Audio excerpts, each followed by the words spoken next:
order to see. If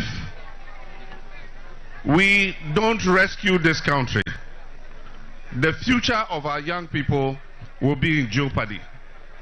Because already in the 8 years that this government has been in power, they have jeopardized our young people's future. They have landed this country in such huge debt that it's going to take quite a while to be able to turn things around. Everybody says the country is going in the wrong direction. And if the country is going in the wrong direction, and the driver who is taking you the wrong way, what do you have to do? You have to do a change of course.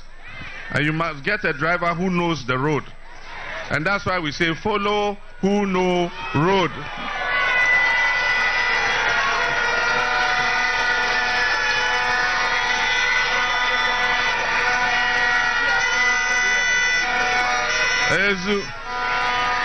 And it is NDC who know road. Everywhere in the country I go to, every chief says that, look, since NDC left, there's been no development in their traditional area. And I know it's the same here in this constituency. Since NDC left, show me anything that has changed in this place. The roads have deteriorated. All the projects we were working on have been abandoned. But NDC is going to come and continue the good work it was doing.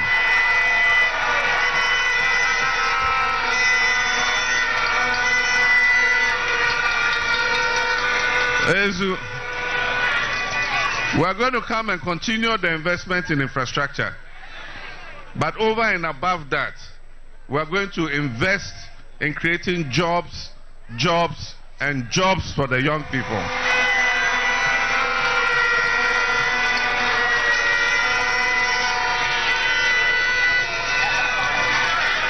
We want to invest in the young people so that they can set up their own businesses and also become employers instead of employees.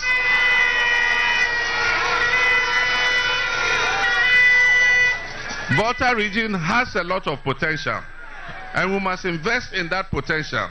We must build the markets. Shime, Anglo, Keta, we will build modern markets so that our women can get a good place to be able to conduct their business.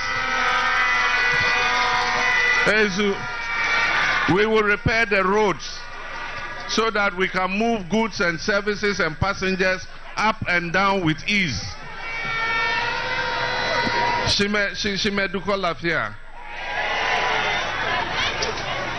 The road to Shime, look at the road to Shime. We have to fix all those roads. The road that goes from here to Aflao, we will build a market in Aflao so that our mothers can go there and trade between Keta and Anglo and Lome and Ashigame and everywhere.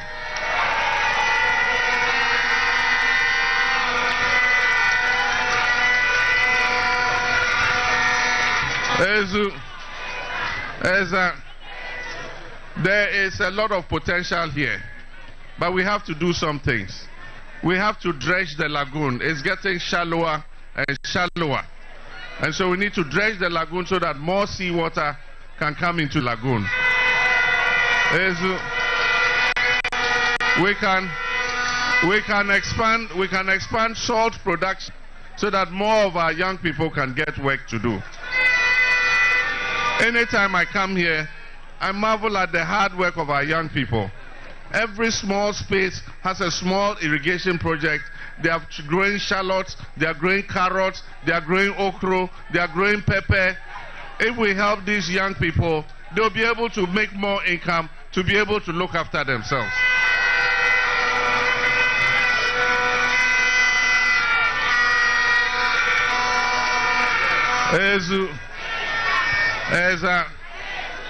Our women, our mothers, our sisters are the ones who hold the family together. Most of the time, they just want small assistance to be able to grow their business. It's they who sell in the markets. It's they who sell food for us to eat. It's they who travel to buy tomatoes and okra and send pepper to the market. Often they contribute a little to susu collectors so that they can build their capital. And before you see susu collector, Esijo,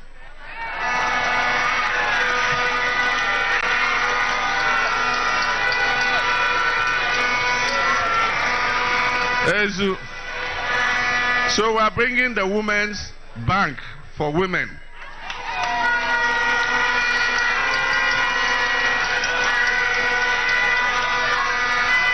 Ezu. We will open branches of the bank everywhere in the country.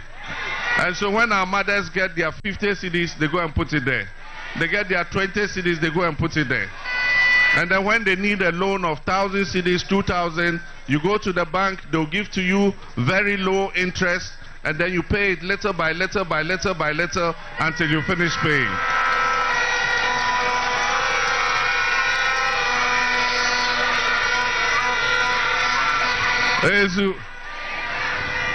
This government has turned the Keita port issue into a political gimmick. It has become a 419 for deceiving the people of Keita. You haven't built a breakwater. You have not yet published the feasibility study for us to see. And yet you have a port director, you have assistant port director, you have port officers, Gahupoha people attached to Keita port. You are paying them, they have 4x4, V8s and everything. And meanwhile, only 2 containers are standing there with a signboard, Keita port, side for Keita port.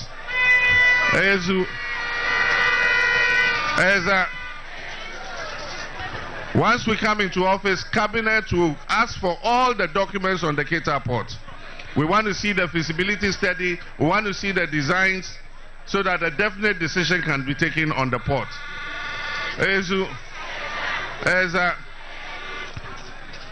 We have a national apprenticeship program, and that's a program for young people who come out of school and do not continue into tertiary education.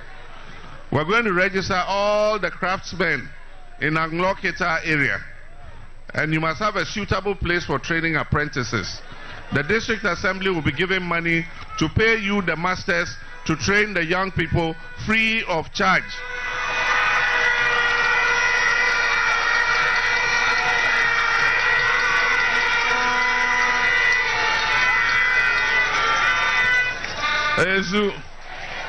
As elections are coming, they will come with those sweet words again. But we know that we cannot be deceived again. They deceived us once, they deceived us twice. We will not allow them to deceive us a third time. They have done enough damage to our country.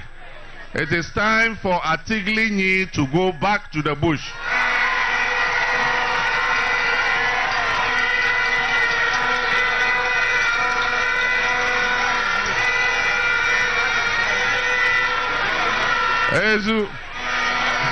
When I got to Sogakope, somebody gave me a paper, and it listed all the lies of the Akufo-Addo Bawumia government.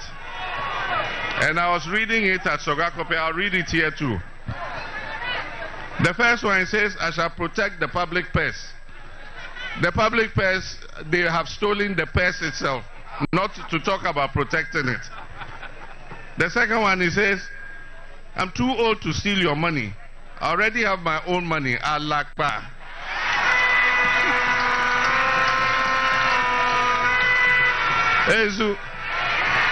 The third one, Ebe Yetisikasu Ekom Deyeng. We are now hungrier than ever before. Most people cannot afford to eat 3 meals a day, not even 2 meals. Most people eat once a day. And some people don't eat at all. Alakpa. Number 4, Ebe Dompo, try me and see.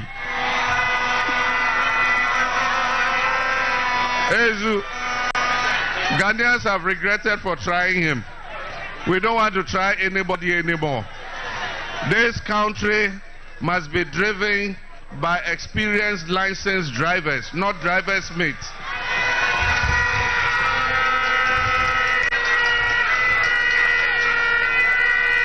We will not do Donkpo again.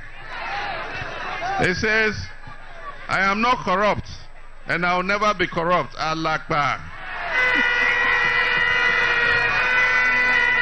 It says, the money is here. I can develop Ghana without borrowing. Allah Akbar.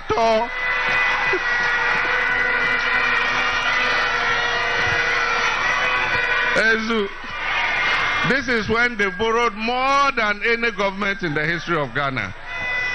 In 7.5 years, more than 650 billion cedis they have borrowed. So today, every Ghanaian owes more than 20,000 Ghana cedis. In 2016, if you divided the public debt by all Ghanaians, Ghanaians owed only 4,000 cedis. Today, if they share the public debt, say all of us should pay our share, all of us will pay 20,000 Ghana cedis each, including a newborn baby. Meanwhile, he said, I can develop Ghana without borrowing. The money is here. Allah Akbar. It says, I'll transform Ghana in 18 months. It says, if you vote for me, I'll transform Ghana in 18 months. Allah Akbar. This one is interesting. Listen to this one. I will not operate a family and friends government. Hey. Now, if you don't belong to that family or you are not a friend, you won't have any access to the opportunities of Ghana. This is the worst family and friends government we have ever seen. My sister is here. Hawa, ask her if she ever came anywhere near any government business. I'll make the Kole Lagoon and the Odo River a tourist site. Those of you who have gone to Accra, you know the Kole Lagoon. He said you make it a beautiful tourist site. Go there and see the dirt and the filth that is in the Kole Lagoon. I will fight corruption with the Anas principle. Anas himself is being harassed and chased all over the place. Allah Akbar. I'll build a factory in every district. Factory Melio.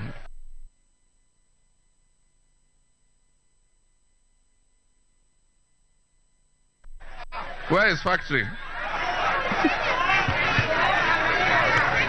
Listen to this one. I'll give every constituency $1 million every year. Allah Akbar. Allah Akbar. This is the interesting one. This one, Baumia Akufado. Ebe, I have arrested the dollar and locked it up and given the key to the IGP. Dollar ACJO. Dollar has run away from 4 cedis to 16 cedis.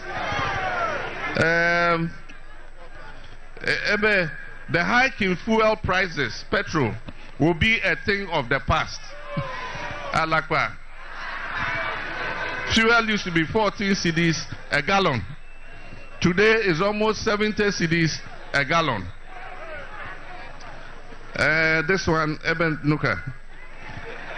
I'll make Accra the cleanest city in the whole of Africa. Today, Accra is dirtier than it has ever been in history. And this one, he says, I'll build 350 new secondary schools from scratch. Allah Akbar. Even the ones who were building the E-blocks, they have abandoned them. They can't complete them. Then this one, we will never go to the IMF for bailouts. Allah Akbar. Today we are right in the middle of IMF. And so they will come with sweet words and deception just because they want your vote to gain political power to be able to look after themselves. But we're not going to be fooled the third time. They say first fool is a fool. No be fool. Second fool. But third fool, now be the biggest fool. But the people of Anglo are not fools. The people of Ghana are not fools. And so on 7th December, we're going to come out in our numbers and we're going to vote for the NDC to come back and rescue our country from Atiklini.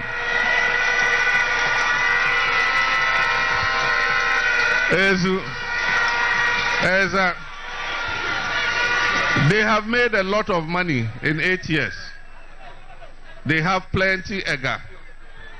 And so before the election, when it's time, they'll come and ask you to bring your Momo numbers so that they will send you Momo. 500 CDs, 200 CDs, 500 CDs, 1,000 CDs. When they ask for your Momo number, give it. And let them do the Momo to your number. And when the ega comes, take it and chop it. Take it and chop it. Because if Yafito come and steals your ega, and he brings your ega back to you, it's your own money. This one, if he says it won't work.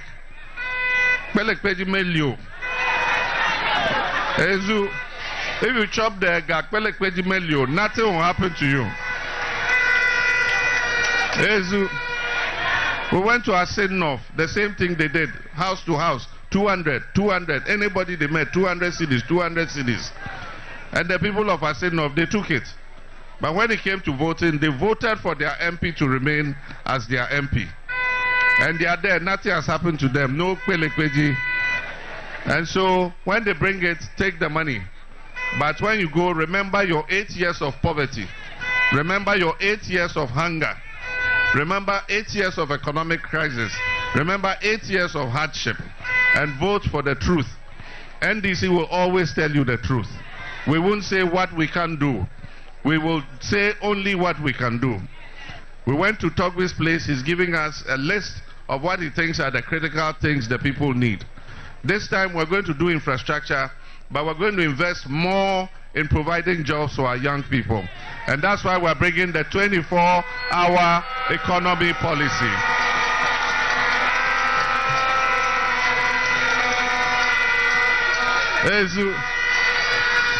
And the formula for the 24-hour economy policy is 1-3-3. It means one job, 3 people, 3 shifts. 1-3-3, 24-hour economy. And so all the businesses, the salt factories, the pharmaceutical factories, the agro-processing factories, the textile manufacturers, we're going to let them work longer hours so that they can take more people, employ more of our young people. We're going to employ more of our young people into the security services so that we can create a safe environment for everybody to do business. And this time we're not going to secretly recruit people. We will come round the regions and recruit so that every part of the country can be properly represented amongst our security services. And so I am representing NDC in the presidential elections.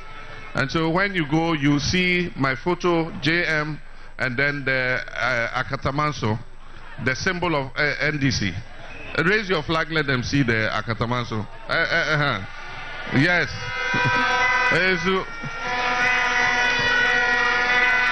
So you see the NDC umbrella there. And all you do is you take your fingerprint and then your thumbprint and then you thumbprint it. My brother, Richard Kwame Sefe, is the one standing for the parliamentary election in this constituency.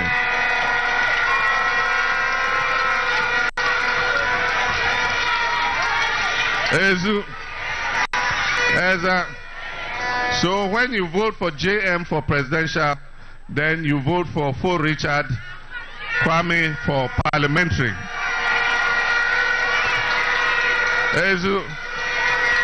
So you vote JM presidential and FO Richard for parliamentary.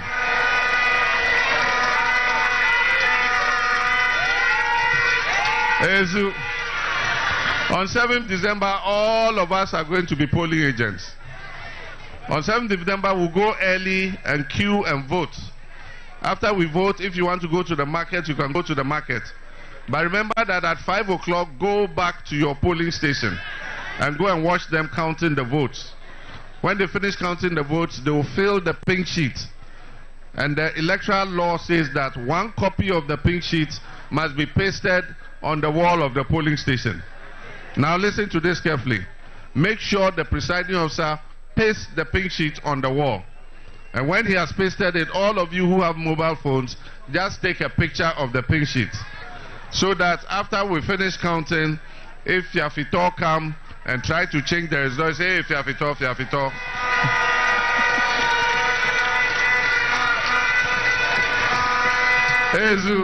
Live on TVS was and also on Power 97.9 FM. The hottest and the biggest conversation in Ghana is at politics. And yede Ebrewo free and Studio 37 Abebese Street, the heart of Accra, at the Etwawi in all the 16 regions across the country. And Tamale, Kesmi 107.1 FM, Boko, Source 100.1 FM, Zams FM or Zabela South and Pusiga, Wempan, Samba Wende FM, Yenyanama Boli 80 or Nkiligi from Tiny Tipona FM on Soko, Sanson and Suma FM, Ewa Nkran Kwanta, all in the Bono region of the Republic of Ghana. Our original capital Gosu and Ananum 92.5 FM station with ambition. Sanso and Aduno FM, Ewa Sankori Ho, Global 105.1 FM, with region 179.7 FM, Sanso and Yenuanama, Ewa Paseti or KFM, Yenuanama, Ewa Jasi Kanso, FI Life. Ewo Boem FM Takrade sharp 106.9 FM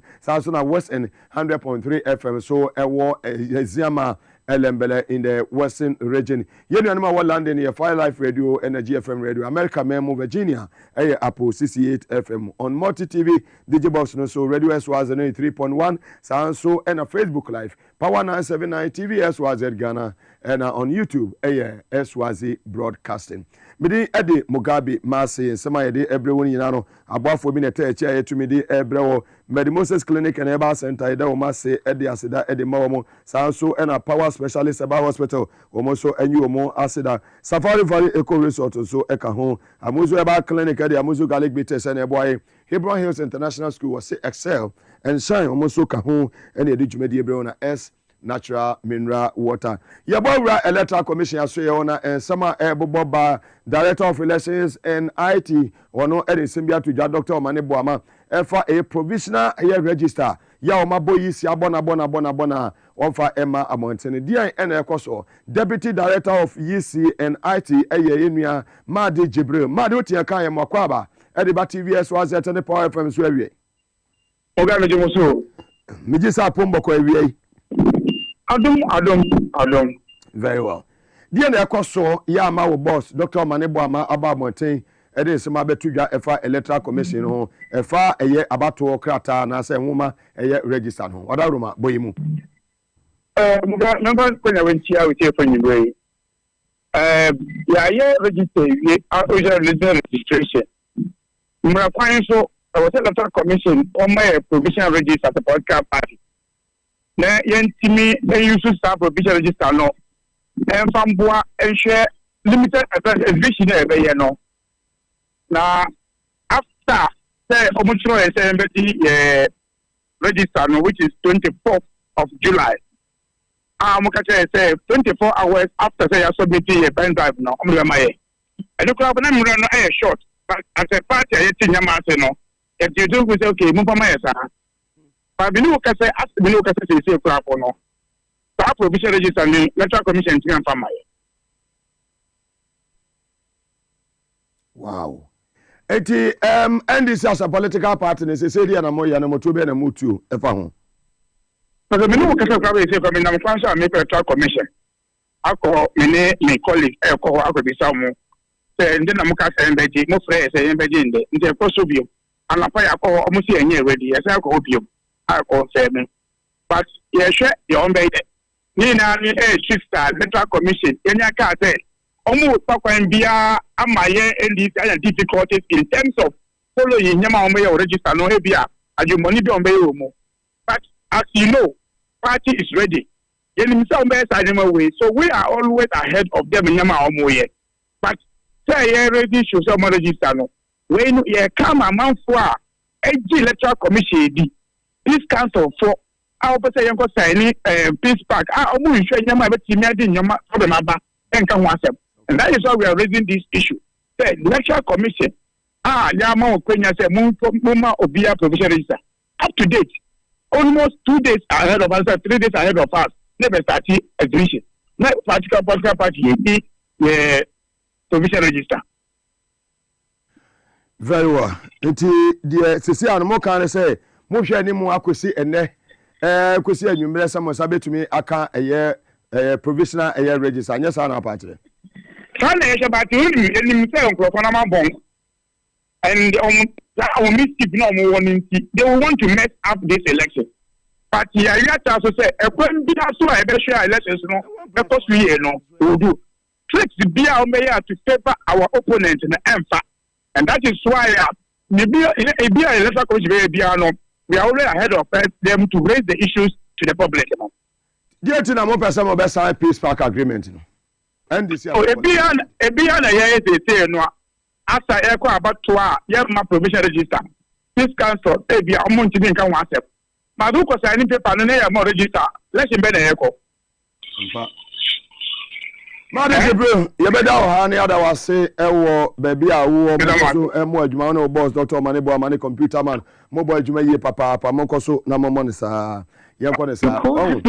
Fantastic. You move on. Deputy Director of Elections and IT, that is Information Technology, Madi Jibril and Motin and Kanu. And somebody there also.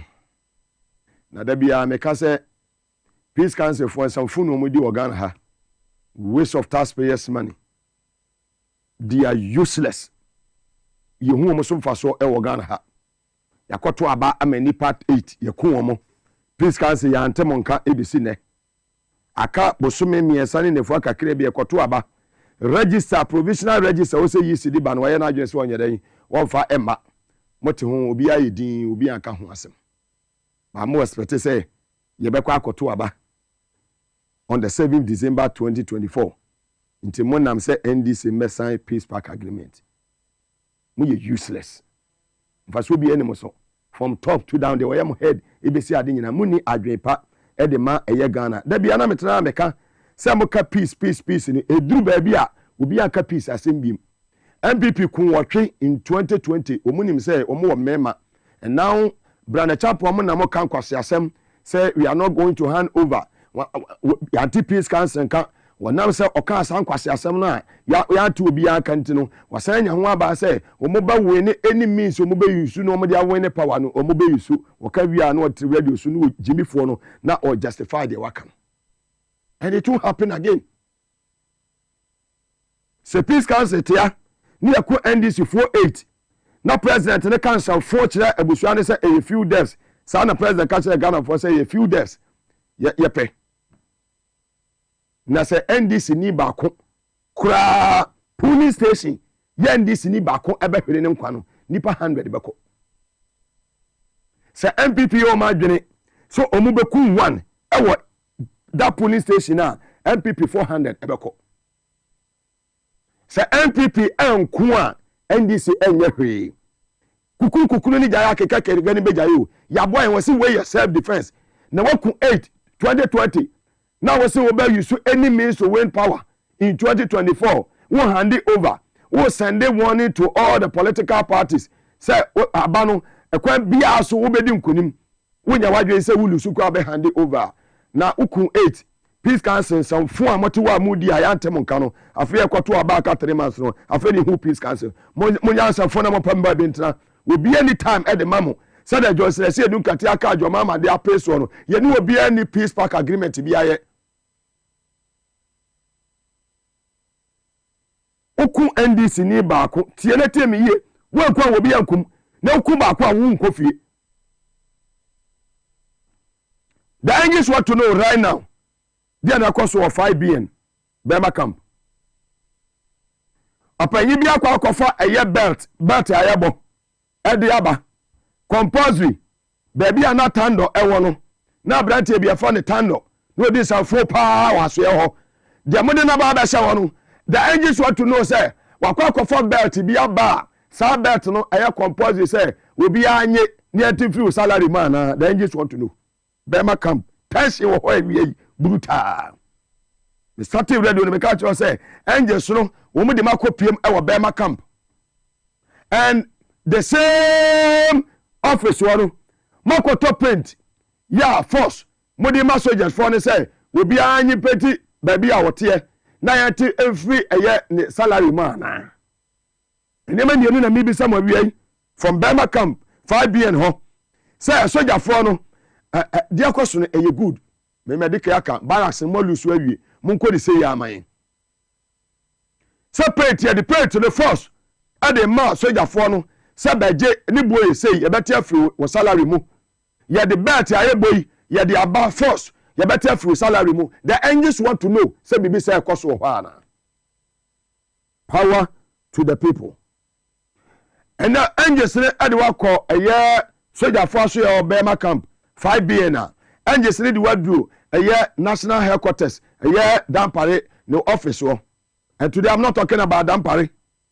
Today I'm talking about the chairman of the police council. Yeah, the Dr. Mahmoud Bawumia. Say post adwuma no was no. Maybe the center itself cannot hold. Post for mu bibia ya kwa ya ba o ya tuo we etu aka no and ya we awa we akopra we ya wan wakopra we mu bibia ya welfare. Ma me na wa ya director general in charge of welfare no. Ne tama so se wo se okofie ya wotifie ya che se ne pension no okọ eye ni leave ya twen se wode ne pension ne beto aso ana na me na okọ eye leave no wada so eye adwuma afri ana director general welfare why NSC I appoint no e ho ye vacant e fa wo bia anko ho nipa na okọ retirement no wotifie no wo ye adwuma na wakoye inspection bi project bi akoso awotamale in the northern region of the Republic of Ghana wakoye inspection bi e ho na media meka na dey about so because Mugabe mekasa with evidence. Today I don't want to show videos or pictures, but I just want to know. So some I don't want to mention names too. Some were in charge of welfare at the Ghana Police Service, you know, what called retirement. And now that's your office. Or call retirement, the time I soon or taking a leave. Bibia or call. And what that's so ever leave, no, and one nam tamale. I especially with project ya equals one. The angels want to know. Power to the people. Atankolega biga dunaya aruzum dare. Atankolega dunaya aruzum dare. Ndata mete bamfa wume. Pasuma e. Atankolega miniti wuna mbe minanzam shame ko jondo amane mahama. La. Mahama hawa. Na bambe Gwela zuga asama bomfa angels need work Obama camp angels need what do a police headquarters the one in charge of welfare the Ghana Police Service they did the same the time I saw ya okoni leave ya on my office biem now so at the office and I will be sorry I know a friend of man adwuma ya na any competent person be in the police service ya you bet me na welfare hwana some prayer say you need sani bia in the police service currently you bet me director general welfare be so obe actio be so obe radio it is abi post for nyina mo welfare nyina no eye empty or eye empty the angels want to know power to the people she me see me betra me fan kratem ra asani mabo awra no na aso abafo no ma dom me spiritually strong physically strong me nyobi attack me oba obakọ obeda I'll put you to sleep period stay away who commander who ni command in charme direction na angels na de ma me na me de aba atente hu kwete me form aso ho and 12 for mechi me na ma mechi me ho say mechi ade pa bia ni ho. What is happening in the Ghana Armed Forces? A bomb. What is happening in the police service? A bomb. Sebakwa kotopate by force. Yes, so jani bia dipent baby awote. Bosume so abetie fi okatuam. Wabakwa kwatop belt near the aba. Bosume so abetie sana akoso ana. The Ghana Police Service ni padudu e wo mu nyina no. Ye ni obi a wo competent. Ye obetime in charge of welfare. Indeed, they in charge of warfare, no, or call a year pension and also call retirement. Why didn't leave or call not if you are one of that no inspecting project? cause Agyapa na de kra ka tene say competent man bi enim ono kwa na enyansafo pania ne wo na de on de ya ne ya but the wo obi a onte dan pare de ne pania ne wo obi a onte o ba ono de a wo na ya ne ya. All is not well.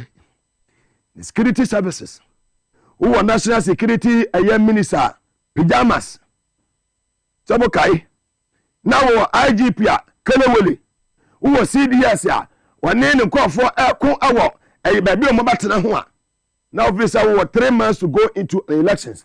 Main opposition party what if free peace council I mra was say enya adwuma yes register provisional register mra so on fama was them ya baba to a special voting and just bisa say meeting bi akoso ya special voting mu betwa bi aguma na the NGs want to know. I'm sending the warning to them that they should be very careful. They should be very careful. Sa Ghana na mo hu ne no ma hwe ya mo hu sa Ghana no wachina. The youth of this country, they are angry enough, but they don't want to act. They are angry enough, but they don't want to act because women say nyansani ni wo ha wa ya dan wo ba be fa konya no wa ya Ghana yi. Hosina da ya me gas ene awie. Any idiot can go to court. Hosina da ya me gas ene awie. They make say any idiot can go to court. Hosina Adoye were director for special duties at the man movement for change at the man Alan Chemate the political party. And the Hosina Adoye one of them is special guest. Now in MBP leading member a friend Catherine Afeku wakasa wasi wo mo di ba wo mi achi ne campaign team no ne handles ni nyina ya saki wo mo nyina sa ba wo mi campaign ayedan aton suom ba wo mi o na po campaign amfa etidia Catherine Afeku aka ne say campaign na ton suom campaign na ton suom campaign na ton suom eti wo mo nyadan ya saki team ni nyina Catherine Afeku engine ekura plaka de wiem epe ne bond me papa enye ntia ne ka won't say gi work as a strike who said not go force ntia wo maka 1 year na se sika wo why three topic ata why are we not solving these problems? You see, so you cause more damage to the party. So if I were in NDC, as argumentative as I am, you've given me further. Who be what teacher media yem tia ne ka what got sign in cheko upay na ba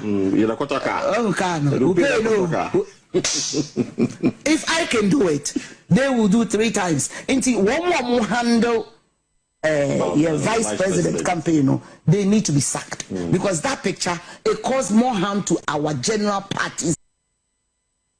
Mimi nana engine ekura plaka de wiem epe ne bond me papa enye ntia ne ka won't say gi work as a strike who said not go force ntia wo maka 1 year na se sika wo why three topic ata why are we not solving these problems? You see, so you cause more damage to the party. So if I were in NDC, as argumentative as I am, you've given me further.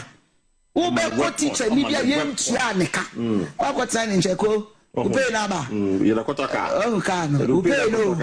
if I can do it, they will do 3 times. Until one more handle vice president campaign, they need to be sacked because that picture it caused more harm to our general parties.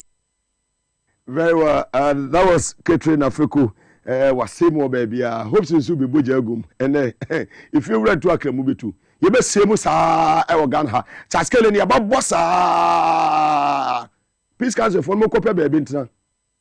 Sa peace council for me so mo copy baby nya de ye ka peace asem ya sesi wu. Ye to abani wiane akasa.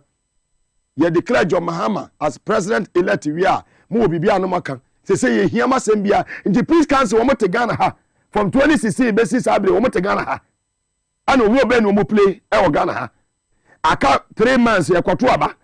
Provisional register kwa yi se so mfamba. To the meetings upon meetings and amoye koya mo be fa so special voting mo be twa bi agum e fa mo be fa lo mo be we yaw abom tire so some machines na mo wi a mo se ayira no eno na eso so mo daye no star 274 has no was and was selected power FM number 1 wabɔ 1 na ato 5 2 na ato 10 ɛno due to technical problems nyɛ yɛntunu mentimi andro nti ɛnɛ no adwuma wura sɛ men draw bebree ɛma mo me bɛkyɛ 1000 Ghana mekyɛ bebree ti bɔ ne ntam tum na wo so atimi ayɛ lucky winner mo a mo twa nwura ne nyinaa no yɛde ne nyinaa ka ho nti mekyɛ sika ne bebree star 274 hash na wasɛnde waselect point from number 1 wabɔ 1 na ato 5 2 na ato 10 twa ne time na Hobson Adɔyɛ movement for change director special duties wono ɛna ɛba bɛtena ase ɔtena ase sɛ dia na Ghana baabia awu na ɛnɛ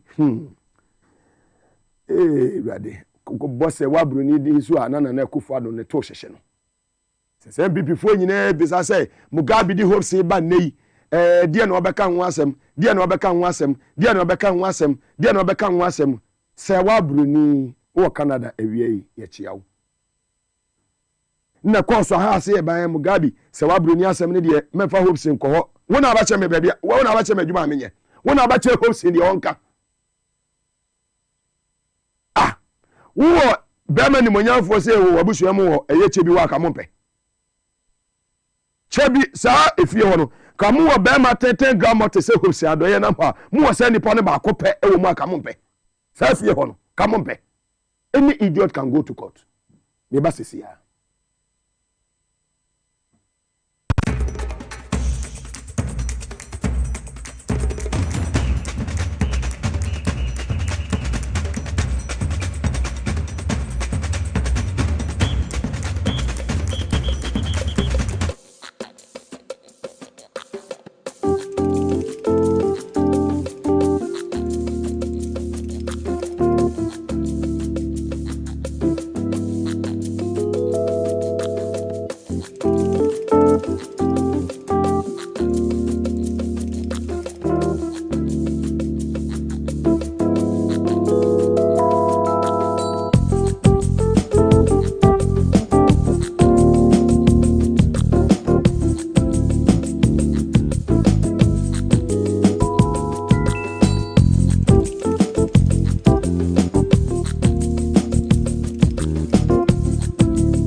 Bow your vote. Bow your vote. Bow your vote. Bow your vote. Bow your vote. Bow your vote. Bow your vote. Lema baby, Dr. Rollins baby, Dr. John Agyapa baby, Dr. Bakuno, Dr. Atamils, Ebeye Kaka, Dr. Okay.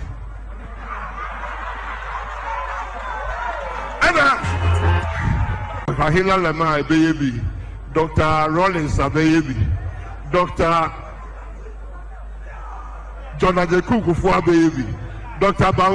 Bakuno, Dr. Atamils, Ebeye Kaka, Dr. Okay. Na say Juma asam na yeka new patriotic party programs are ye die gu ho no ebedu baabi no ye be kran kofo afiama no ne no ma be ye Juma o Ghana na Dr. Baumia be Ghana no ama ye chekrama ko kredi pa bia ba fa be tra ma fa ne won e tra ye Juma Dr. Baumia na do ebe bie wo mu nche ya Jomoro. Very well. Live on TVS was at also on Power 97.9 FM. Obiniyam si brim. Amanfo omo mu yem betu ne betu. Omo apia bete agu omo so ebete. Na Mugabe ade na mobeka se wa broni asem. Mugabe yesrew ene de memfa hobsen enko ho entra wo fie na enkyere me de menye me komi school no na wantua me fees. Satama Miss Enokofo o mampanyi dada kofo no wo fa ase wo kire me history na wo twa me 90 aba no na woni hobby na Mr. Agyapa no e kire me eye economics no na woni hobby na Opo Brenya e kire me English no na woni hobby the late Opo Brenya na woni hobby MS Apia e kire me PR no na woni hobby. Stay away and allow me to do my job. Be in your small corner and allow me to also be in my corner. Perfect. Power to the people. Star 274 has no was and the was selected point from number 1. Wabo 1 na 5 Ghana 2 na 10 Ghana. And the Makacho say me baby chase can be bri o baby hem many munyam from you be mate 10 gram more. Yahu ofe daro no one yahu ofe kan body no so eda so na hana. Hobson Adoye. Champion Hobson. Director for Special Duties.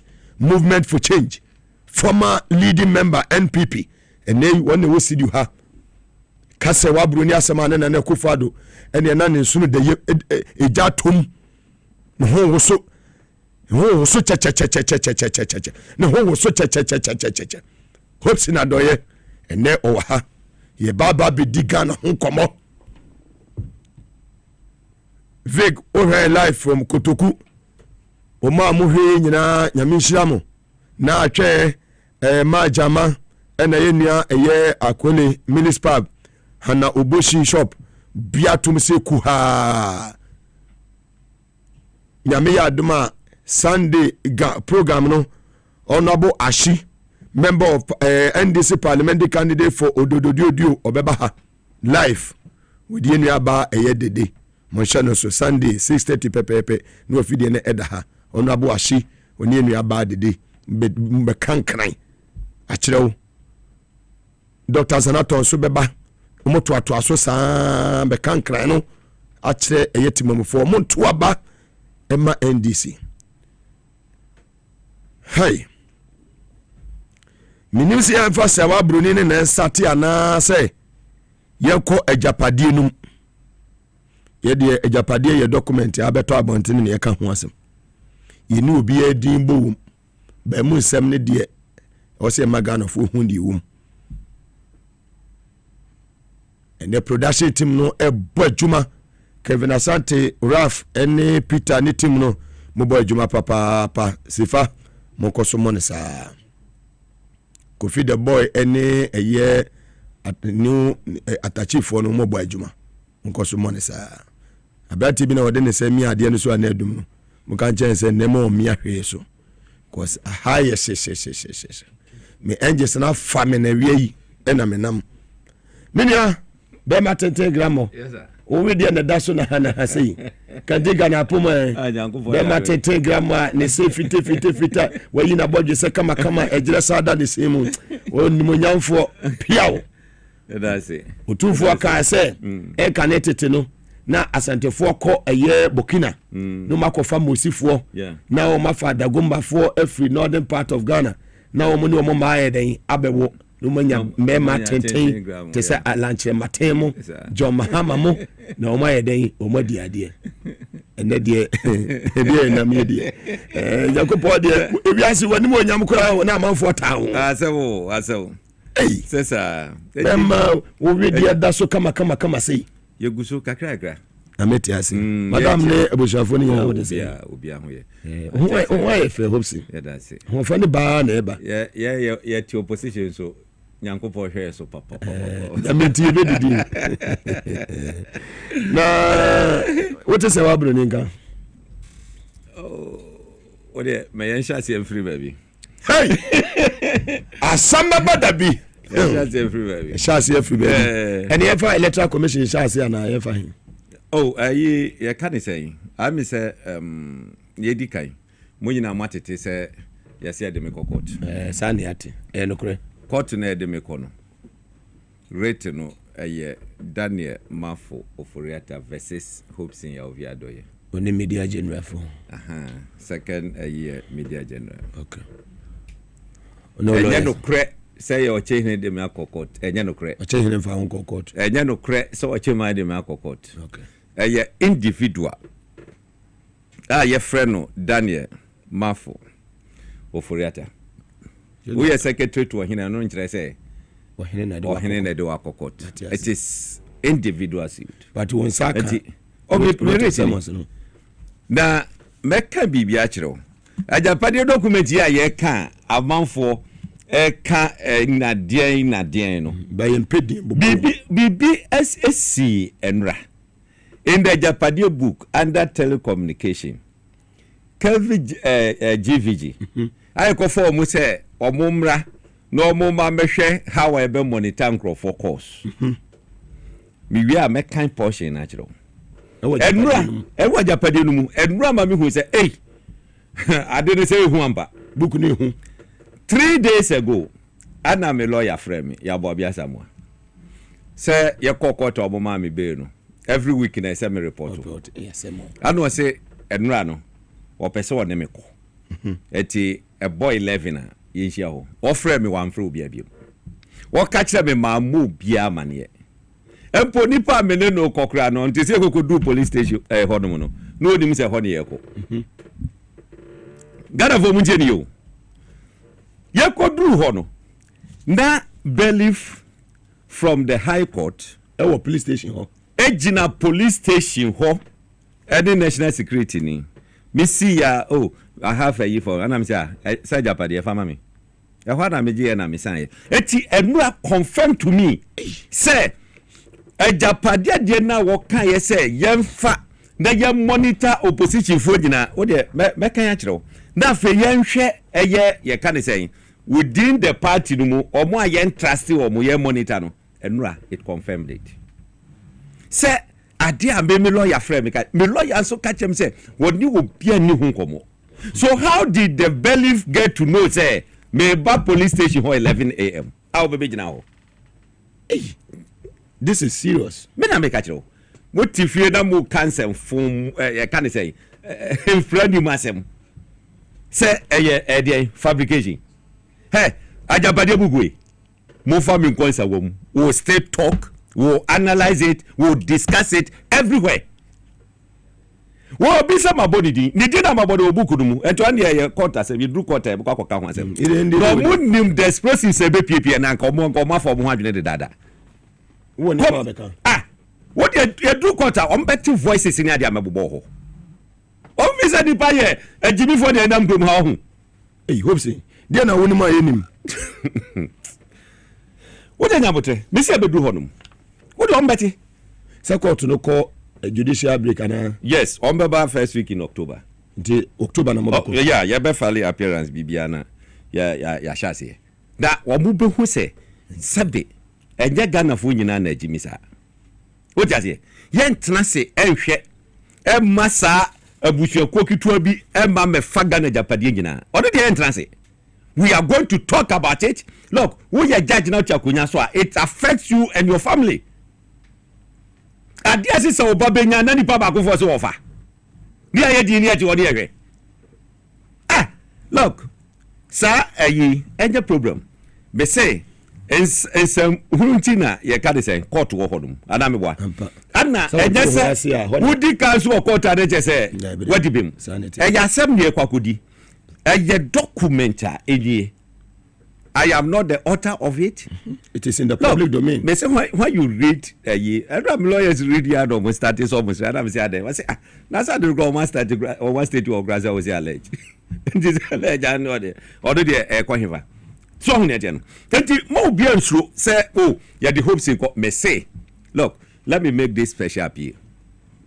Omo sharing. Me pe someone on sponsor me kitua bi me ye t-shirt say no to Agyapade. You best spread it across the country. Say no to Agyapade. Wo sorry anopa na wo pia no wa share sa t-shirt no. Say no to Agyapade. So say no to Agyapade e wani mu na chire no anti Agyapade crusader. Near them we need to stop this once and for all. We need to stop it. Also, memo 500 t-shirts. Good. Nyanku Ponchra. Fantastic. Nyanku Ponchra. She. Agyapa. So ona also be boa obetumi aba. That's right. Fantastic. Say no to Agyapade. Say no to Agyapade. Eyade e ba be printing. Ye printing here. Wo sponsor tin ye be ba man for man me chibi. Free. Mo chef free ni adi nam grom. Ye di champ of what na me first sponsorship. Fantastic. What you say? Yam printed in teacher mangrove for. Say no to Agyapade na boss. Me say next week.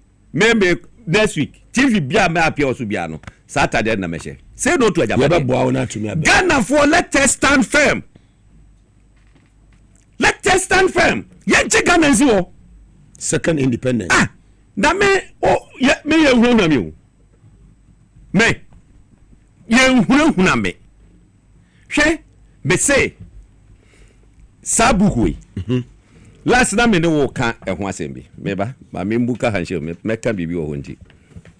Je me ka che mo say, wo hwe buku na ti a. Look, a member from the alleged family. Me fan say a family friend. Efrey. How this picture eba ha no. Me say eye obi and the tray and go nyasa picture with that. And I don't know ne buy. Me say, Sadiwi, a member of the family called me. You have born a voice court. What? I have the voice saved. Saved. Me dear mommy lawyers did that. Very secured. 20 minutes voice. Hey, what by Agyapade? What do you tell me? One na mami who says Agyapade no kra no. Agyapade no was that the original name. Na make sure bibi. Na provide this certificate bi. Ye be ma manfo ahwe edru hodum a mema odi atoso amame. Me de ba ma osisi a na mo fanto screen so mame. Sabu hui e sha ase no. Na edin no de asase. Munti o asase. Na yewo mu ane ese obi ko bi asase radio. Anom say hey ane ebe confirm book no. Change din. Change din no. Ana din change call Agyapade. E no na mo revise sa book we. Etu hwe book we yeti a I don't know say capture a capture year. A capture year pa. Wo hwe ase ha se ya. On say date da ha. AD 2020. Eti 2020. Ano mo reverse sa book we. Die kita mi restricted. Esru ho no mu ya restricted. Book bi a ya restricted bi a kire say enkwa bonten. No, in the public domain. Ehye ba bi kitua bi ni pese so hu pe na so hu. So hu ne tie no. Ano mo aye ne sa. Look, ma pushi eyamo. Say aya mu betimi da to screen so aba me. na men confirm sadie we enkyere Ghana for no mu hu say asem na ye ka no enya botremuka asase no enya botremuka etisa aba a wo de fatu screen so say August 2020 sa you know omukoko register wo UK wa register wo Ghana ha company no Agyapa royalties na call Ghana you can say Ghana's parliament no na omukoko register wo UK with Asase Royalties Limited etiese radio no ba mu na very good and da honom no wo hwe sede ya twero e wo honom na wasi JC Financial Services Commission eno omo register companies e wo UK eti omo kokoye change of you can say name it is a change of name no kokoye no of change of name of a limited company. That's right. It is a change of name na say the original name and the honum no was say I hereby certify that Asase Royalties Limited, a private company incorporated under the company's JC Law 1991 as amended, having changed its name by special resolution, has today been entered on the register of companies incorporated in Jersey as a private company having the name of Agyapa Royalties Limited.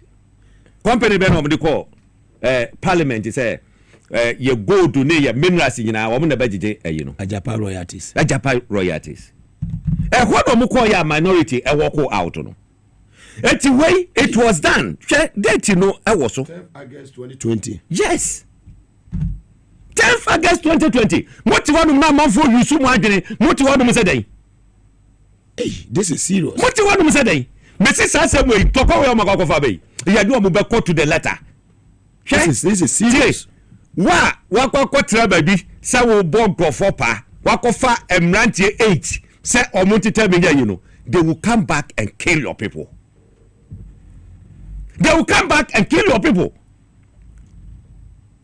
Enya busia bia na yekum ni ba o there be that enya busia bia na yekum ni ba bi antime nko housing me se me ta se mo ma me police yi anase bibi me nka me ndam ho sa the day na Nyankopon be ka se wo be wu no that day na me wu o crash nyamensa o pia ni ho be tima yem bibia so eti se makoko yes ade we now be ka se it's serious e fabricated 10th August that just over 4 years pepe and then 16th August yes I just say 4 years mo yes and mo call register we on ko register and o mo de bae and the Agyapade you know hwe wo ka bibi e wo ha say wo hwe page 18 na change of name wo hwe page 18 of Agyapade book na was it the passage of mineral income investment fund so and so wo dey me pay yes wo dey ma min kanina investment fund act and setting up of first special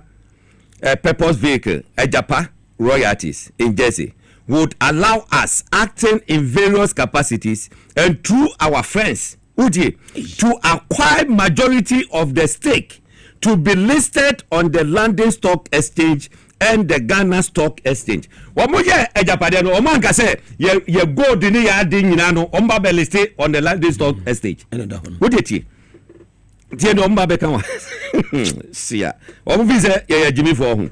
Was it the cash flow will be strategically undervalued to maximize our returns. What it? Maximize the cash inflow. They will make sure what Maminka Community was it the cash flow will be strategically undervalued to maximize our returns. It is a I don't know a year 10 cedis no mama beka say 2 cedis. Meanwhile 10 cedis in the bebo that is a 8 cedis na kwa kodi omo. So who ni pagine Ghana Agyapade o ye gold ye 2 ye minerals ye bauxite ye bibia wo mu ba beginam say ye ba beje ama can say oh my Ghana etinu strategically no wo mu ba undervalue no ntade ne 10 cities was 2 cities sa 2 cities no 8 cities aba bedi ne cheyu no wade wasa che 2 cities ni biom to minority for ne was da o mase esisi da o mase because they didn't know mu ye na CSO so no o ma yade do o mo pass all right without minority but president hwede na was say obeye amendment na back to parliament eti ama back to parliament one kasa wonu masem o start say implement o mo de bewe na wotena se kase we eye fabrication implement Ghana for dia say na muti organ dia na muti organ ma chese yensi so insem who says so ma yensu so insem who says so me say the first evidence any dey ato no now who can Herald the Herald newspaper waje ho aduma yama obi so ekọ ye ka dey say company office wo moje na what you say directors with evidence directors no they are not different from the Herald the abano Herald they were the directors number wa okay story now wa bobo mudin na ye wo krom ha say ye gina ye behu by here we are not ye per official ye from ye ka dey say JC say commission hodom no sabro chere de be ma ye de be ma na ba ni atade me se ntokwa yo makoka be funu omo ebe funu omo na yemfa hunu anya hwi o eje jojo wote asemi anasi ade no eyesei woni nipa no kratena say atimaka ebia because of family values ni ade ene ya senke no ano no wontimi fa hunu ema me stop obi a okromase hunu pa de wontimi fa stop obi a okromase me say ye be print t-shirt ye be che ye du kwan ho mo ton ade ni agibia ma mo chiche mangrofo obi asori a wonche woni boss pa wo say no to Agyapa. Say no to Agyapa. Na kwan be so na be fa say no enu ani say ye be tranketi the current administration December 7th ye renew mandate mo then Agyapa no ye gunu the next president will take over no ascetic forensic audit into this everybody involved must be arrested and account for Agyapa no evidence ba ko na me dey akire no ye kokko to no wie ne bo ho a me the voices no beba all radio stations and television stations wa no mo mboda Ghana fontie me fi mitim enkasem and obia ni ho betima hura me okro mu ase to voice na me look order na you ready me say order my lawyers me say en samo a me metima kan okrom ha no ne toda no ma hwe bibi na majai kaya na majai Bama uni mas process time obu ho a omu dia on ma no mu din semfo etire nipa no they have no idea on the president na mo ye close me say they have no idea na de ndu honum na mbehwe ebe bia ne ka yesi ofin hu nsuo enu an yesade no an na ma na nya sade ka no pepe ebi ogra na na Agyapa de ohu so ebetima ba behjem ye bebo amamfo ate enti metie ne meka nyina ne se Ghana fo mamu mayemfa eni agro na obi akwakotra baabi aba be ka se medie ye ka ne sen mede akokot edi ne ka ho yes enu anti na court no so ho ye kwa ye be kwa kokan ya asem ye ko na court ka se mintua sa wo 10 million na Ghana fo be bo matua but the most important thing and say Ghana for be who say asem a ye ken enya trosem eye no kre hwe on say obo who say Ghana for kasa o galamsey no hu 332 companies are e was ade we mu omo ye yi no ebeduru ba bi no galamsey na bia na ntima nkoso bi mu ade nti no omo fa asa Agyapa royalty etimi catch us say book we the original na ba first na no mo ka no e ya asase a afedo wajimadi change di na koye no Agyapa so wajimadi eti omo ye company no so no omo kokko register company no asase royalties limited ewo UK Ye di ba be gu Ghana for. Nya Ghana. Ado obi kokko bie radio a ye say ani ade na confirm. Sa ade na confirm a NDC for the tro ya ombe den hu no makwa kwase sadin. Say ade MDC for the tro ya. Say the na president kana e beye den na sa certificate of incorporation wo be call landing. NDC for be call landing. Akwa sesa from ayi asase to Agyapa. You know the directors of the company. Oh, Herod Abubobi. Yet official one from the UK. I beba. E ho untimi go to eska se mi enfa mo. E ho untimi go to eska ho enti se Ghana ha sei. E obetima kwa to eska. Untimi. The moment we be solicit for the company or the office is obliged to give to them. Et ono ne de yensuro hu kra. Yensuro. So we dey ka dey say. Who say to be afede enso kasai? Okasa Agyapa dey. Who say no company strategic securities? Yes. SAS of to be afede. Omo hwe kwan ye be fa so de be brenase. Because omo fi say we need to NDC more. You say guni nyuma. You guni nyuma. Yenti no se mo kan ye. Very soon ye be bo eye to be afede na Ghana for eti to koso. Eti o ma ye na se to be afede guys events happening in this country. How can you say it's a way air fabricated? How can you say that? International. National. Omodi adi no. Na go for omodi adi wo omodi so obodo so. Omodi adi obia e wo krom ase. Me say ye wasem bia ya de ka. Ye say wo nko a wodi a, wo nko a wo bene. Ananye za ne de jabai. Obia anya na dwuma kakra. Ekebede na nkaman for the bebrem so. Ye die to boy afede on Agyapa there. Recently we are hearing about something called Agyapa.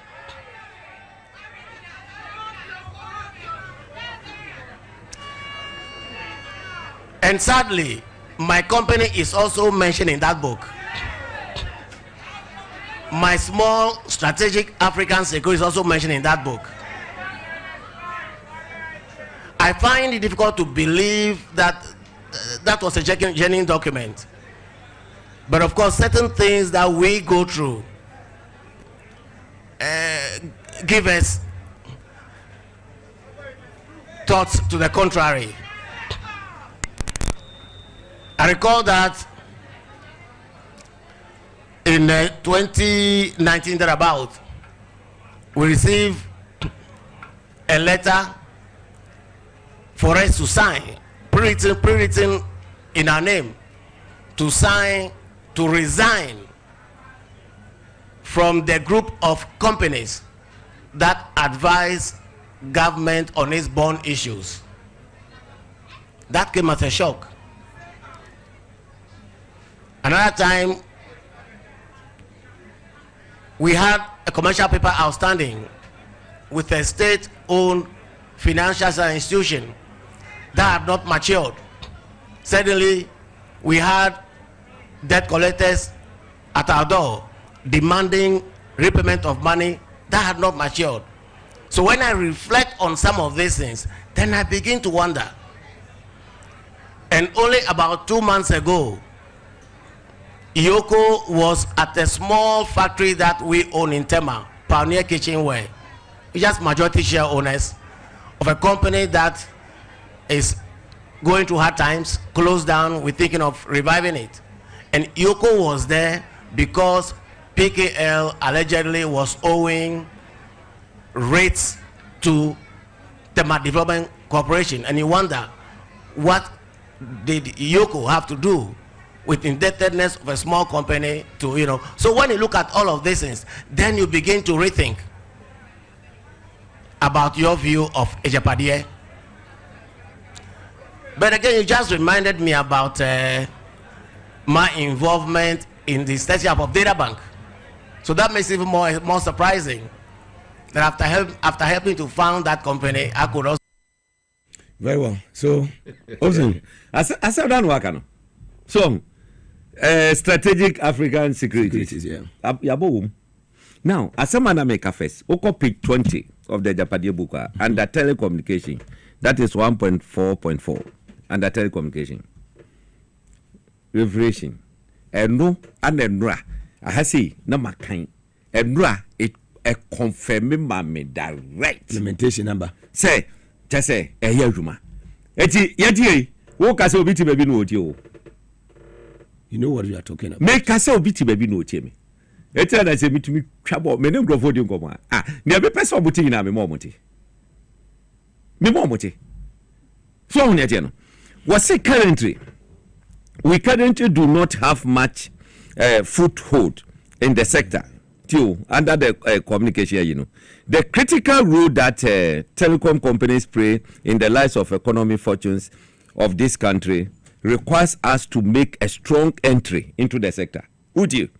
The successful planting of KVGVG into the telecom sector has given us unparalleled advantage in terms of having a view of activity flow within the sector and the ability to monitor communication of persons of our chosen. What is it?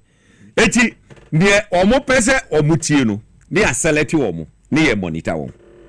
The intelligent gathering power allows us to target and eliminate any potential threat from within MPP. I mean, I make a joke. Eliminate. Yeah. Any potential threat. What be your potential threat? You have to eliminate the person from MPP. It's in the book. This is the book, page 20. Page 20. Eliminate. Near Tihonum, near to so Anansi Samso. Near to so Anansi Samso. This is serious. Particularly those not inherently loyal to our cause. Why more cause? The mafias. It is a what support to the hey, what does so 24/7? You tell call every day. Kobongo for pass wine, hope say. Mo boa. Enya juma.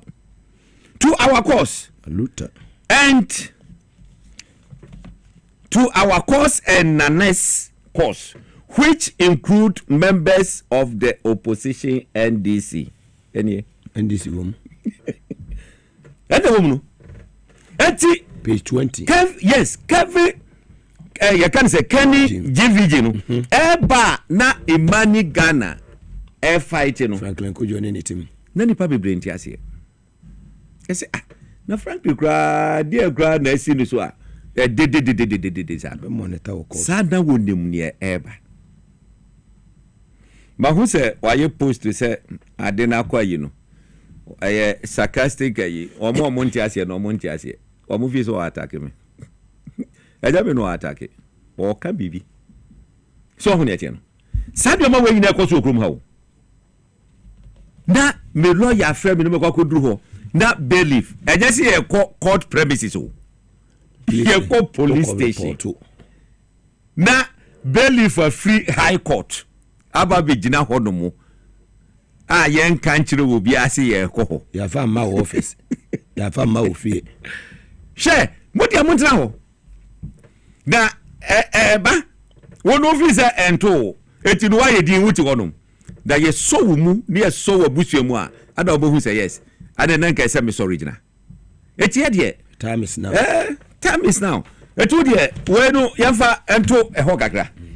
Na me na pe natural mineral water be go minimum na me san emra wo subiem. Hi, TVS was at Power 97.9 FM, the hottest and the biggest conversation in Ghana inside politics. Power 979 Facebook Live, TVS was at Ghana, Facebook Live, sounds on YouTube.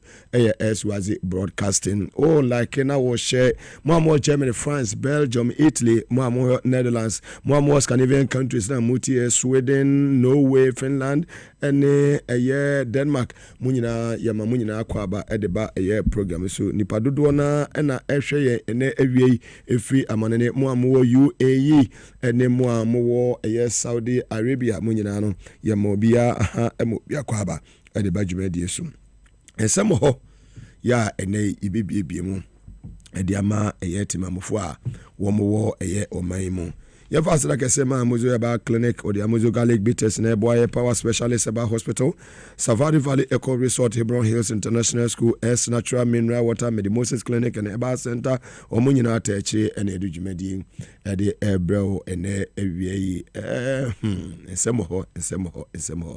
Let's move on. After you other issues, no star 274 hash. No was Sunday. Was selected for FM number 1 na 25 Ghana, 2 na 10 Ghana. Na eja bogum sa enche meye draw no se de meka no ene matches kan be bri mecha ne 10 ti twa ne tem na so betimi aye lucky winner bra wo hwe eye atankolega biga Mugabe Maase enimia eye Hobson adoye movement campaign to say mo compare mo de to other political parties no napomu ne ne aka no oh yeah the ekoye na before say member movement so no matisi say peace council for say yeah ba sign peace park mo be sign na me leader enyankasa whatever I'm saying here no is what I feel. Your personal way, opinion. Me nyano na so kase ye besa na se ensanya ye besa shemunsu. But the question is what is the basis for say enkonkosan? Eh there. Peace park. Ye kwotena KNUST. Ye be na ye kwasan wo no. Was it in 2016? No, 2020 or so. 2020, yeah.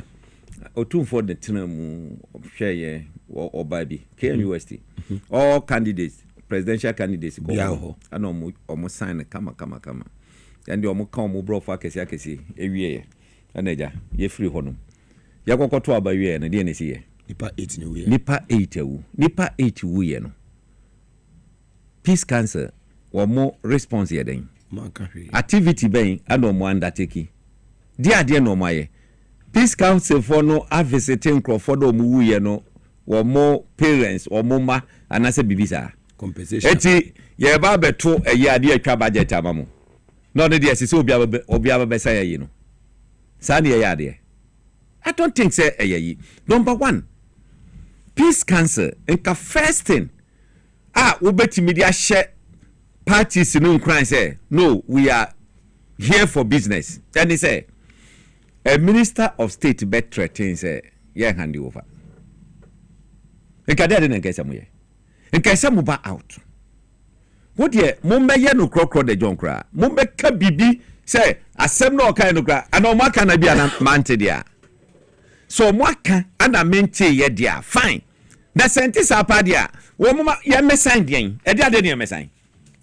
People are saying say mo we ne be ye bia who ko crook ya be win election no eti ya ka hu kokru ga chese se Ghana for to my fine o mo anto my ya be gwem ananya za na de ya hand over that's your tran ho no mo ka se wa sa de wenti chese e de tension bent ya ma mesan na o de pen sign papers so na na e den enka hu ne wa trotro de ato papers so no enka hu the mind, the orientation. The orientation. Look, Ghana is wasting money on peace council. Period. Oh, Hobson. Now that's an okay. Me say Ghana is wasting money on peace council. What is the value? What more significance in today's what more significance here? What better than say 3 months to you never must remember the hand of come and sign. The day I say organ. And this in General Secretary, National Chairman, someone sign. Maybe I support him. Your mama says so. I support him. Me candidate in Yankasai, but I don't think say me candidate in Zubel waste time say or Kwakwa Hono. What you want me candidate you call ye bune ye can say the agents. Agent Agyapa there. And that peace council no money was various political parties activities and affecting national. What money was that? Na besi akobiti grada say ala gas o kwa member ka say media me nkwa de ubisa madwina ka me ka say menko hopes na doy every before no nkwa san so mo na say obi awe ni omo hand over eto omo nkwa san omo say ani ehu say yes womu no mabakwa science say no bi wini a wo mede wo be hand over ya de ye ni time de kwa science ade no ye ni time me suggest e de ama me leader ye ni time onyantu na numutu time for special duties me say onyantu na numutu but me suggest we don't have time because what you want me de ense wo nipa no wa ye din wo si mi hu ye na wo hu ye afi de adura ya ye ba be say skadi abramu say monko na monko ye say hwe in this Agyapa book ma mesa enka bibikitu abi wo ho wonu so mo atwero wo mu say asofo mpanimfo bi wo kuro ha say ya wo mo no mo kasa ekwachiri eti wo mo no kasa ebe ma ganafo ayayi eti ane ye ma yesi chairperson eye jemensa enkonko bata sa asofo no ho na won hye no nkura wo kukuo mu say ade no be fe na wagye atum bibewia ba bibia kan ade akyerew na sofo no jagye tu mu say oh ane maame no ama assurance say ebeye yidia na che say ade no ano no eti wo mo bebre wo mo ni ase wo mo nkasa yibiem ne eti wo no mu ne yehwe we are not ene aka just 3 months ni ye kwa akoto aba ye wo September October November agasi dey say ye twemu ekwa no 3 months provisional register electoral commission entity provided enfama can they say various political parties what you want to say this election be peaceful how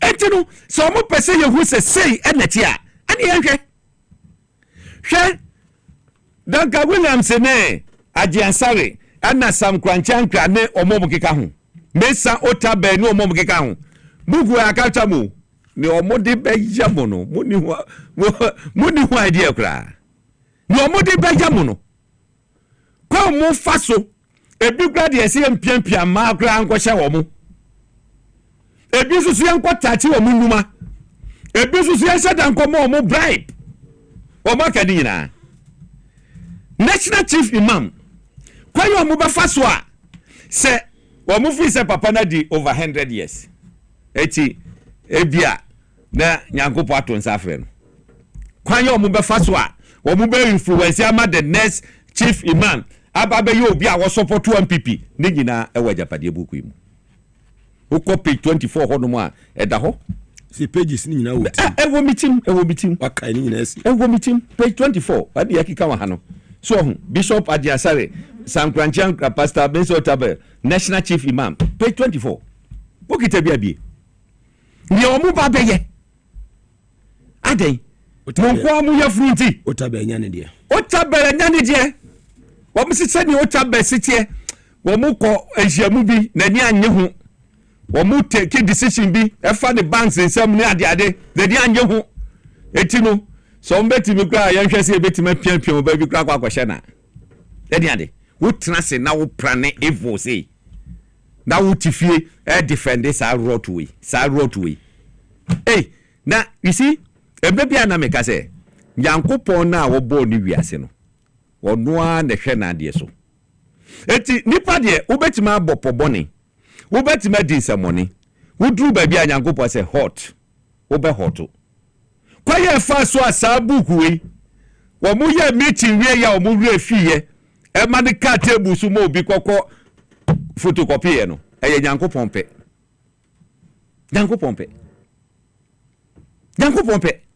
eti sa amasa enka software ni ayi mu nyina konfi se oh ane ye nanfofo ni wo mu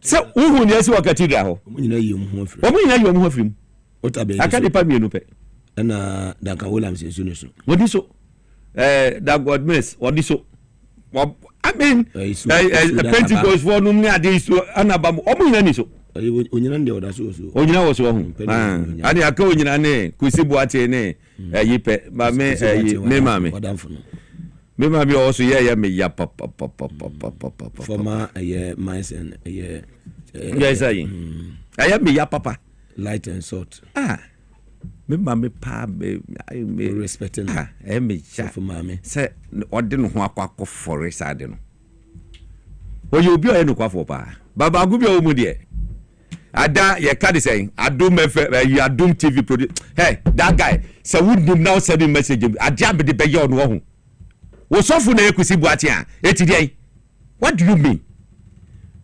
Montra TV so nka masem Montra TV so nka obi asem wo sofu ebu o man na ye timi nka ho asem ye timi nka ho asem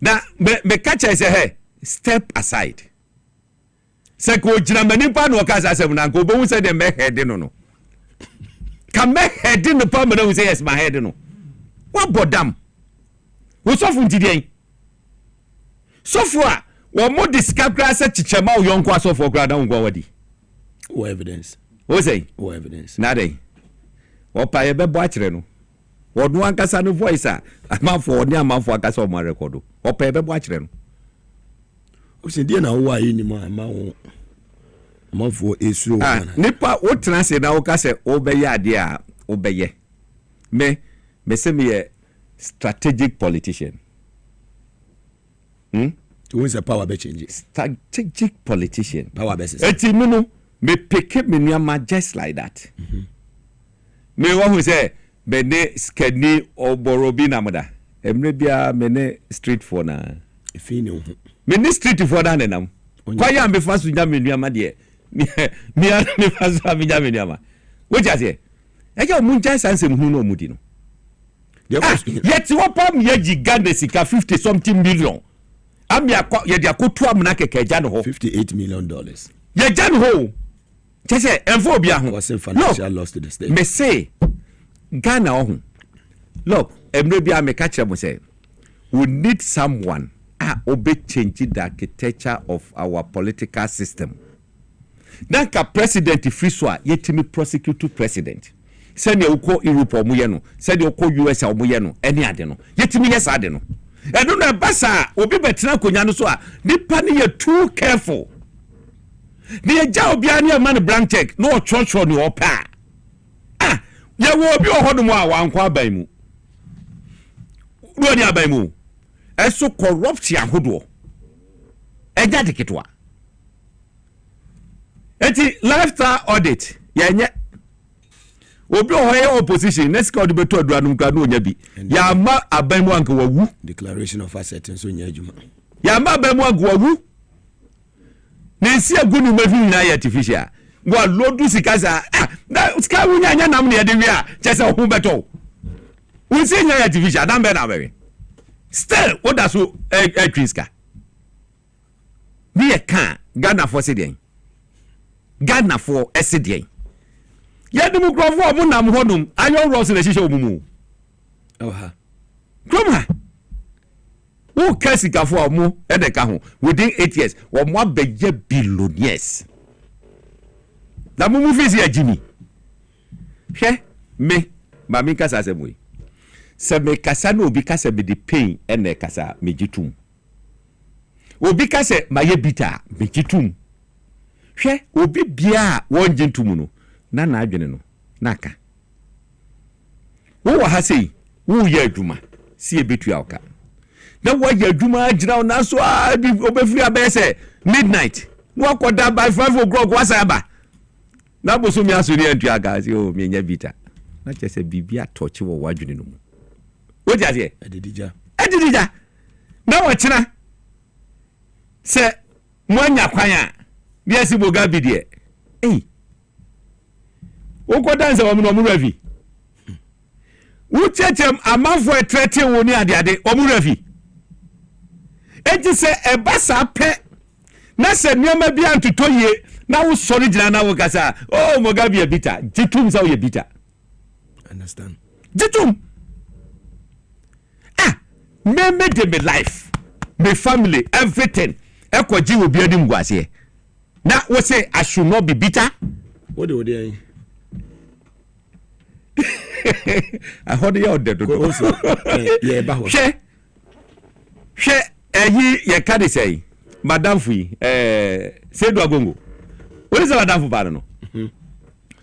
2017 na ni share didi nkoma ni yakoba so wasemo court ya guni bank hwe nkrofo no mu ya adwuma banks a ya guni nyinaa omutifio na obiti ho se omu breaki bia okokot obiti ho se o eye edian omuka it is possible na no maje so mato so it is possible to go to opposition no makasa chiro 8 years agongo court every day 8 years no waba na because the involvement our de boaboa party na kasi etwe na to nchen no sorry so okasa wo se o bida modim psychological trauma our come for all this while all because he say was support to party a business person because was support to party nti na sa Agyapa de we ye be implement powers sa niama no ma implement no apart from say ye wia e de amabusu abako no enkaye de wo mu no say ye ngu media ne guy ka ho no awurade nyangopo ese amanfo ka bi hwe no mu se da na se enwono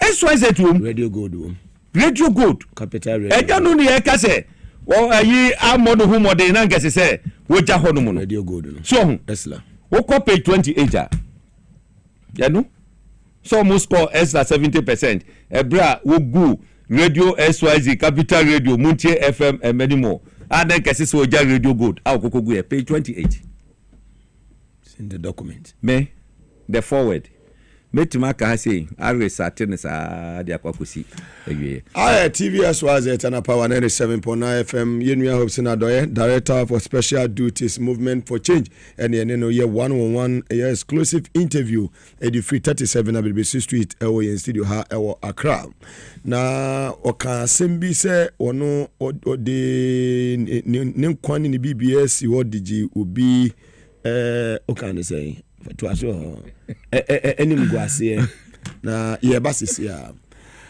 yenya information say wa bro ni 8 program e wo Canada baby a excellency na akufo ado obi anso ye mo ha yenya ntie se oso utie program no the angels no signal mo de maye no se oso utie programming se wa bro ni nso 8 e wo Canada.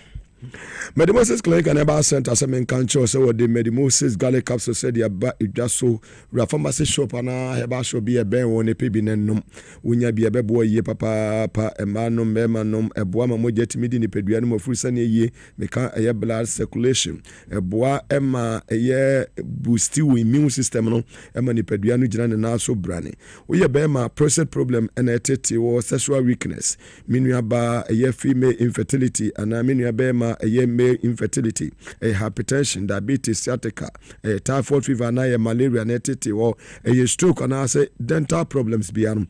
Fanny Nakoda Medimosis Clinic and Eba Center, no more to me Abuao, a dental barrier, Omni Police Station, and a day and Shenimu, ASL building inside the Ghana Highways Authority Yard, or Accra Ministries, a Jacojo, Yeni School for the Deaf, and a Dean Shenimu, and a Kumasi, a Hinema, a year, Cocobain, Santasi, or Boise Quantum Bonoso, and once you be whom Medimosis. Medimosis was 0244 068447 0244 068447 or friend Medimosis or Bejo so Safari Valley Eco Resort Ewo Deo in the eastern region of the Republic of Ghana would when each last year any about wildlife experience here when you bejo ye papa Safari as you would do any zebra omoko na omo eba sanso ena antelope omo eko na omo eba udu wa jata sebo udu wa ni beji wo ye papa well holidays e wa Ghana how free USA wo free Netherlands and how free Sweden and aba baby a obekwa wa ni beji family no for mko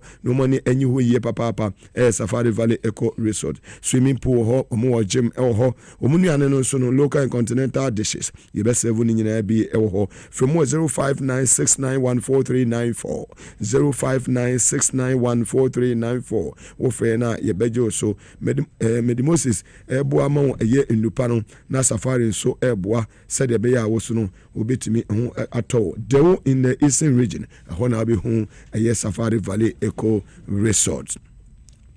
Power specialist about hospital semen cancer, a fatty liver problem, a sciatica, a prostate problem, a memano, a no penny baby na techema, a ulcer, compo, and fibroid, miniamano, money and power specialist about hospital, a hepatitis A, B, C, D, E, and a tetewa, would do a nature of a ye papa, Kumasi of a yasilik busum quantum bonus, so you need just both filling station, you didn't share anymore, a crab, a chakwa, a wakabenya pukwasi ACP, a year quantum bonus, so South Atakra, the Wanaji Estate, a Bayanaji, and primary school. No, for now, only power specialist about hospital. My main chon come on 0244544422, 0244544422. Ofra Yabejo so Amuzu Herbal Center at the Amuzu Garlic Bitters, the only garlic bitters in town.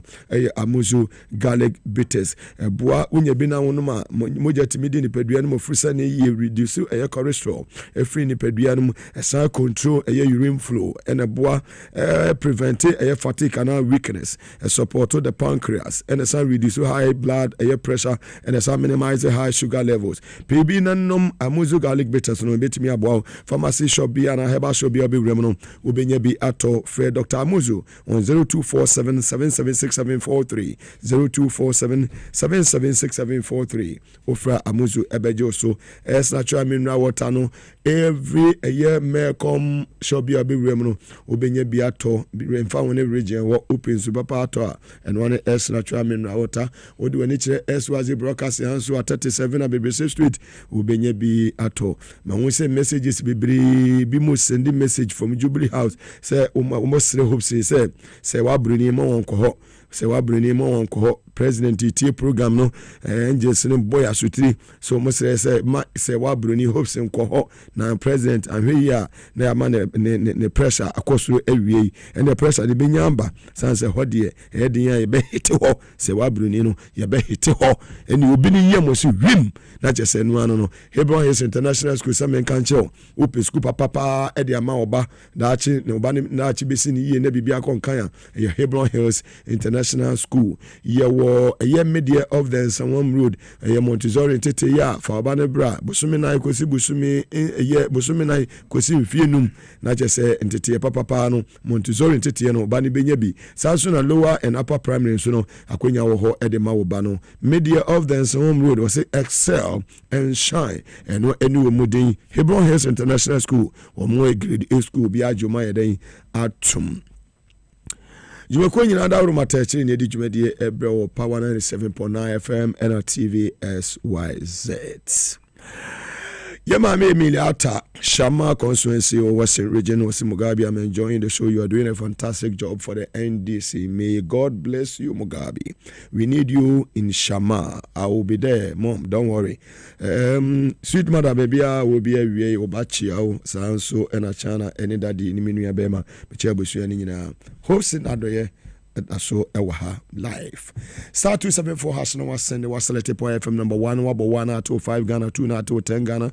Very soon mayor draw no na a year lucky winners no match 1,000 Ghana cities each, and the Friday the 16th of August 2024 now so when you ska Eddie Akofi ohwe be mani munyamfo ne wedie da so enye pentima mento wedie ni bi wedie ni da so na hosin ye bema mu we mu ne soma wo mu no enye wo ma je sawo de wonsa ekirechire mu no hopsi we say wasra messages ne ba messages ne biasre biasre ati ya vesro oh na sabe de sabe kansen asem no kra na meka me maka asem bi emre bia na meka me say me ni Toronto obi so because me odi Toronto me so first thing is me bodua so eti se me di tro eto so a so bom bia benyame so on etem me tro challenge bi so mo say ya bobo mu de omunya yi no omo mi enko si obrem mi enko nko jaja ngum ho no mo de America kokoto because on inside koto no yen wie na bia di be 5 years and say me bisa so on yet no opedua bono ka 3 weeks pepepe na nua makasa 3 weeks pepepe so on yet no but omusro munko cross along say edua bono ya eti me de me look Africa ya nje ye die ndi me Africa ni me frachiavi me jemi die di so on yet no na say na nua ye yintia ka ukwaje avi no sika to form a obekọ 1 week obabaka o ka se o sika ire se o company for no o mu de akwakoja ye wi ade wo honom because e hono wi ade a ye de bejewo e be ya adwuma wa akwakodu no gopo no obi phone da for se mafa what they call ada se wa na wo pe wayi so ho nete no nti no e hono ne krenkwa ba kwa sorry dem na mo kwa akoto correction person obi amfa no ba ngita because we don't have anybody a you sika film near you for a film. I was already them whole. Fancy. But akwabi omo chain was CCTV mu. Every Sunday wakwa wone nkola. Eti omo pon asori na amanfo me pese bi hu sofo, me pese mi yese na nkola no fa nkrofo bags. No mu dia brepeni no. No ayi mu ni ama no dia go ne bag mu no masa dia kosi ho ntenten. Amanfo bags yira. Wo mu ni ama yira wo. And the omode CCTV couple ball honum. To one Sunday, omo monitor ya no mu say sa be me na ya na yesa. Kire say omutimi eche no. Eti honde obi ane ne ne de ye. Eti de da na me ka ye de call awieye. Peace Council for. I think abansi say so mo hwe na omo twam. Won say Allah proposes oba Council of State obetwam obeyi afri ho Peace Council obe amende ye kan say constitution ayi Council of State afri ho na wa create second chamber of parliament eti hodom na president powers no obeyi bi dia mo eti yes ye be appointment for electoral commission chairman ya omo ene ba be IGP omo ne be chief justice ye pe justices of Supreme Court no dia mawo mu na president powers no ye tima limit ne kakra ne wo kura everything e she nipa ba kunsem everything in this book almost one pack court no take over the judiciary for the next 20 years e young one was every day appointed can say judges echo yes, we cook out in the some new Mayanka. It's happening. No more it's happening. And yet we hear no more. So no. Eti no matter be honuma. As I say, share near Samuel Medicacra. It is second chamber of on the my promise will say. May you at them has almost send you messages. May you at them, but today Nabutre. I didn't know send me say me no me ye can say dear musulunti a o me say be ka say wa bonia don't worry me say me a tactician I know when to strike what does it I know when to strike et you on the metro o munya messages no mo send omo problem ye can say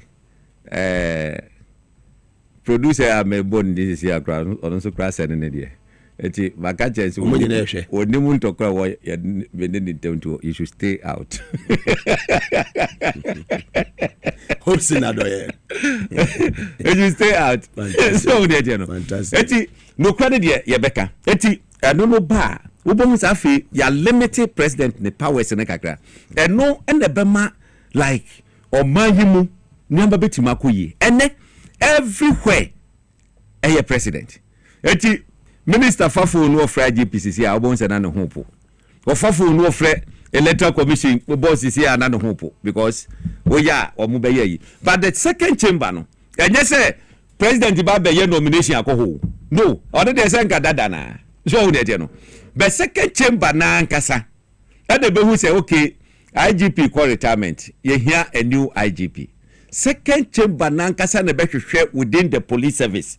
Say hwan e na fata say adenoko no mo ankasa ayi sadi panaba no mama appointment no we minister obetima aka say order from above obedi watem gra wo agasa wo ho ato so wo de no e be kate sa nema no se wayi second chamber ayi judiciary enya wo president no wontimi mfa ya no because enya wo na wo man appointment yet wontimi direct no what he should do. You see, these are some of the things Ghana yen support na ne waye ready so obeye sade no eya lanko jo chairman say the 2 million manu that's what timi hye sa noma we tu ha look enye na wonder we bon say obi obeba bia no na oto aso na obi ope power na kesi 2 million na ahye wonsa na onyanya 2 million wo ye ready somebody 2 million mamia I can take some off so that you betimi run this country you know SSC but media seriously no I'm of the few say peace council na bogus. Peace council ya bogus. Obse, mame announce me winner for today 0243508172. Check your phone 3000 Ghana cedis. Ejuma wi asem mfa ma na also echo 02435081 last 2 digits remember 3000 Ghana cedis. I beg go phone so. We are trying to reach you, but you are not picking. Our number is 0244297893. Also, our winner 3,000 Ghana cedis. 3,000 Ghana cedis. Also, check your phone so. They know the giant name, Ray. Oh, they may Kenyan say Ghana for your man in a hole. December 7th, change is a must. Maka, me say December 7th. No political party will go through one touch. There is going to be a runoff. Mama, so hello, good evening. Evening, oh, Mugabe, me that's why. Boko, kasa free here within. Oh, me wa brekuma. So good, brekuma. Within the same. Afienya, if I try me didn't comfort stomach. When the first time I went to Biana. The patron medical care mendi and I'm missing medium. But me mammy who the drinks come when I'm sending medium. I'm in trash. What you are saying? Trash and then I'm dum. What you are saying? What you are saying? Me 100 cedis. I know what you saying. Me 300. There be a chat 300. Watch your phone. See what 3,000 or 300. 3,000. Fantastic. Maybe new currency. What you say? To the 30 million. Me patron. Na me sham why. For your my may you bet me to adaka why? How? Moshade. Me kwa me obia busia for say me mama me somebody na me pass and papa bro. Me kwa. Angels na so asia behwo. Nyame ka ho e bada se o sin fa de odija ye kwan ma weekend yi. Eti weekend yi de me say obia emomoden na mapi na mde to no odi obia fancy Mugabe so. Bibia ye kwa print as many as we can. T-shirt say no to Agyapa. Pusifo amotie ye black ye red. Ne ya chiche obia nche. Uye police no kra jibishe. Say to you can say no to Agyapa because thank you very much, my good brother. Obsin Adoye and Amote and Kano. About the Domi and Yatim Kama, Ochina, Memenda Insia, Kosiada Insia, Nemo Majuada, Yatim Kama, no me, no Ibesha already, no sooner, a bononea, a Sunday TV, no Aboso, our Kahon. Mugabe Maase me ding a year news, we move Shampa, when a babu ama benye, and Accra, any team no, Omode Ebro. Mamunina mo, anything.